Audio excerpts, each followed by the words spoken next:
Hi అండి అందరికీ ఎలా ఉన్నారు? మేమైతే ఎక్కడికి వెళ్తున్నామా అనుకుంటున్నారా? చూడండి లాస్ట్ వరకు మేము ఎక్కడికి వెళ్తున్నాము. చాలా స్పెషల్ ప్లేస్‌కి వెళ్తున్నాము. ఇక్కడ చాలా వరకు మేము ఎంజాయ్ కూడా చేశాము. మా ఫ్యామిలీ అందరం. ఫ్యామిలీ అంటే మా అపార్ట్మెంట్‌లో వాళ్ళందరం ఫ్యామిలీస్‌తో గెట్ టుగెదర్ లాగా గ్యాదర్ అయ్యాం ఒక దగ్గర. లైక్ ఫ్యామిలీ ట్రిప్ అనుకోండి, ఫ్యామిలీ పిక్నిక్ అనుకోండి అలా. మీరు కూడా ఎవరైనా ఇలా ఫ్యామిలీ పిక్నిక్స్‌కి వెళ్ళారా? అక్కడ గేమ్స్ కూడా ఆడుకున్నాం మేము చాలా వరకి. ఎంత ఎంజాయ్ అంటే అంత ఎంజాయ్ చేసాం. ప్రతి ఒక్కరికి చాలా మైండ్ రిలీఫ్ అనిపించింది. ఎవరికైనా సరే ఒక 6 మంత్స్‌కి ఒకసారైనా, 1 ఇయర్‌కి ఒకసారైనా ఇలా వెళ్తే మనకు ఉన్న టెన్షన్స్ అన్నీ పోయి మైండ్ కూడా చాలా రిలాక్స్‌గా ఉంటుంది. సో మీరు కూడా ట్రై చేయండి ఇలా పిక్నిక్స్‌కి వెళ్ళాలి అని. సో ఇలాంటి టైంలోనే మనకు మన ఏజ్ అనేది కూడా గుర్తుండదు. సో అలా మా ఆంటీ వాళ్ళు కూడా చాలా వరకు ఎంజాయ్ చేశారు. గేమ్స్ మాత్రం మాతో పాటు ఈక్వల్‌గా ఆడారు వాళ్ళు కూడా. ఇంతకీ మీకు తెలుసా ఈ రింగ్ ఆట ఎలా ఆడతారు అని? మేమైతే ఏదో అలా అలా ట్రై చేసాము. అది వేయడం కన్నా కింద పడడమే ఎక్కువ అయిపోయింది. సో అలా చిల్ అయ్యాము కాసేపు ఎండలో. ఈ చల్లగా ఉన్నందుకు ఆ ఎండలో ఆడుకుంటే చాలా బాగుంది. ఆ తర్వాత కళ్ళగంతలు ఆడుకున్నాం. మేము కూడా ఆడుకుంటాము అనేసి పిల్లలు వచ్చేసరికి ఇక వాళ్ళకి ఇచ్చేసాం.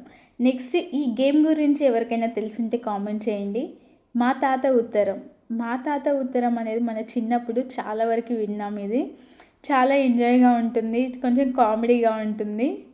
సో ఇది ఆడుకునేటప్పుడు ఏంటి అంటే ఒక వర్డ్ అనేది మనం యూజ్ చేస్తాం. మా తాత ఉత్తరం ఎక్కడో పోయింది. మా తాత ఉత్తరం ఎక్కడో పోయింది. సో అలా అనుకుంటూ మనకి ఎవరైతే ఒక పర్సన్ వచ్చి పట్టుకున్నారో సో మనం కూడా వాళ్ళని క్యాచ్ చేయాలి. చూడండి ఈ పిల్లలు ఎంత బాగా ఆడుకుంటున్నారో. వీళ్ళ అల్లరి వీళ్ళదే అండి. మా అల్లరి మాదే. మేము అసలు ఎవరిని పట్టించుకోలేదు. మా ఎంజాయ్‌మెంట్‌లో మేము ఉన్నాము. అలా మా తాత ఉత్తరం అనే గేమ్ కూడా అయిపోయింది. ఫస్ట్ మేము రింగ్ ఆట ఆడుకున్నాం. ఆ తర్వాత కళ్ళగంతలు ఆడుకున్నాం. ఆ నెక్స్ట్ ఈ మా తాత ఉత్తరం ఆడుకున్నాం. తర్వాత అంతాక్షరి కూడా ఆడుకున్నాము. అసలు ఎన్ని ఎన్ని గేమ్స్ అంటే అన్ని గేమ్స్ ఆడుకున్నాం మేము. అసలు టైం అనేది తెలియలేదు. మార్నింగ్ ఎప్పుడో వెళ్ళాము. ఈవినింగ్ వరకు అక్కడే ఉన్నా కూడా అయ్యో! అప్పుడే అయిపోయిందా టైం అనేది అని అనిపించింది. అదే రోజు ఇంట్లో ఉంటే టైం అనేది గడవదు. సో అలా మనం బయటికెళ్ళినప్పుడు ఆ టైం వాల్యూ అనేది అప్పుడు అర్థమైంది. ఇంకొంచెం టైం ఉంటే బాగుండు కదా అని. సో ఆ తర్వాత లంచ్ కూడా అక్కడే చేసేసాము. నెక్స్ట్ అక్కడ ఒక చిన్న పార్క్ కూడా ఉంది. అక్కడికి కూడా వెళ్ళాము. అక్కడ చింతకాయ చెట్లు ఉన్నాయి. సో అందరం ఇక చింతకాయ చెట్టుని చూడగానే నాకు కావాలి నాకు కావాలి అన్నట్టుగా అందరం వెళ్ళాము. సో ఇక్కడ జెంట్స్ కూడా కొంచెం వాళ్ళ గేమ్స్ వాళ్ళు ఆడుకుంటున్నారు. నెక్స్ట్ అక్కడ ఉన్న సరౌండింగ్ మొత్తం మేము సెర్చ్ చేసాము. మొత్తం ఎంజాయ్ చేసాము. నెక్స్ట్ ఇక చిన్న పిల్లలు ఉన్నారు కదా అని ఫాస్ట్‌గానే రిటర్న్ అయిపోయాము. సో ఈ వీడియో మీకు నచ్చితే లైక్, షేర్ అండ్ సబ్స్క్రైబ్ చేసుకోండి. So thank you for watching. Do support.